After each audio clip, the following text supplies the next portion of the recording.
Have you ever wondered how a country with literally thousands of years of history manages to keep it all from feeling, well, like it's just stuck in a history book? How do you make all that heritage feel alive and engaging for everyone right now? It's a huge question, and the answer is way more interesting than you might think. See, the answer for India isn't just about building one amazing museum. It's not about a single policy. It's about a complex, interconnected network of systems all working together.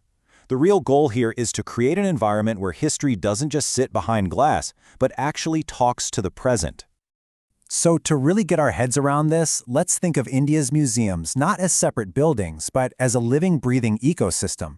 It's this powerful mix of national policy, cutting-edge tech, super detailed conservation, and real community engagement. It's all designed to not only preserve heritage, but to build a solid bridge to the future. Okay, so here's our game plan for exploring this ecosystem. First, we'll dig into the pillars of heritage. These are the big foundational institutions. Then, we'll check out the blueprint for innovation that helps them grow and adapt. After that, we'll see how these are truly museums for the people. And finally, we'll tie it all together to see how this whole system connects the past with the future. Every healthy ecosystem needs deep roots and a solid trunk, right? Well, in India's museum world, that's exactly what these foundational institutions are. They anchor the entire network, and honestly, they set the standard for what excellence looks like. And you can see the sheer diversity of excellence right away. You've got giants like the National Museum in New Delhi, which is all about art and archaeology, and the Indian Museum in Calcutta, focusing on cultural artifacts. These places aren't just collections, they're the gold standard. They set the benchmarks for curation and conservation for the entire country. Now, this is where things get really clever. The Archaeological Survey of India, the ASI, has this amazing approach. They don't just wait for artifacts to come to a museum, they bring the museum to the artifacts. By running museums right at historical sites and monuments, the ASI forges this incredibly powerful direct link between an object and where it came from. It's history class at the source.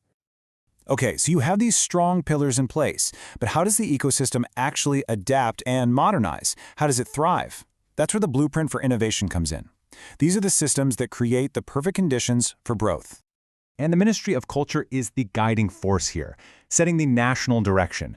The focus isn't just on preserving things. It's all about modernization, pushing for digitization, making heritage accessible to literally everyone, and collaborating on a global scale to meet international standards.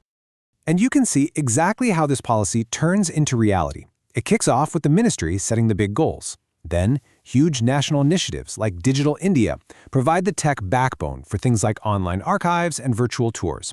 And at the same time, conservation labs are working behind the scenes to make sure the physical artifacts survive for generations. It's a complete pipeline, from idea to long-term preservation. And here's the result of that pipeline. The transformation is just massive. We're moving from a model where you had to be there in person to one where anyone, anywhere in the world, can take a virtual tour. Exhibits that were once static are now interactive, and research that used to require a trip to dusty archives is now open to anyone with an internet connection. This is what making heritage truly accessible looks like. And I really want to emphasize this point because it's so easy to overlook.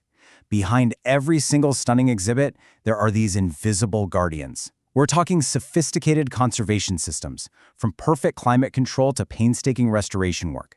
These are the unsung heroes that guarantee the survival of these priceless collections, making sure our future has a past to connect with.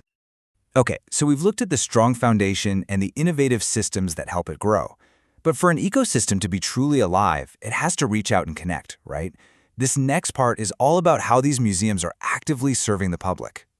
This is all about turning museums into living classrooms, and it's way more than just school field trips. We're talking dedicated workshops, public lectures, and even special museum education cells that work to formally link a museum's collection directly with what kids are learning in school. It's a really systematic way to boost cultural literacy for everyone. And what's so great is that this ecosystem celebrates diversity. It's not a one-size-fits-all approach. You have these specialized museums like the incredible Tribal Museum in Bhopal or the Visvesvaraya Science Museum in Bengaluru, and they're absolutely crucial. They make sure that unique, regional, cultural, and scientific stories get told, adding so much richness to the bigger national story. You know, a core goal of this whole ecosystem is inclusivity. The aim is for museums to serve every single part of the community. That means thinking about the needs of local residents, students, and global tourists, And, critically, making sure there's real accessibility for differently abled visitors and that marginalized groups feel not just welcomed, but represented. So when you bring it all together, collaborating with institutions around the world and really focusing on inclusive, citizen-centric design, these museums become something more. They're not just buildings with old stuff.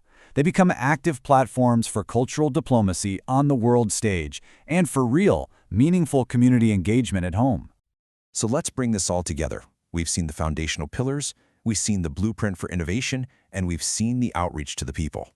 So what does this all add up to? It adds up to a truly living heritage. So what's the big takeaway here? It's that all of these systems we've talked about, from the national museums and the ASI all the way to digital innovation and community outreach, they don't operate in their own little bubbles. They form one cohesive, powerful strategy. The goal isn't just to be a warehouse for the past, but to use that heritage as a tool to actively inform, inspire, and shape the future. And that leaves us with a really exciting question to think about. This whole ecosystem is designed to evolve. So, as technology keeps accelerating and our communities continue to change, what do you think the next chapter is for India's living museums? What new connections are they going to forge?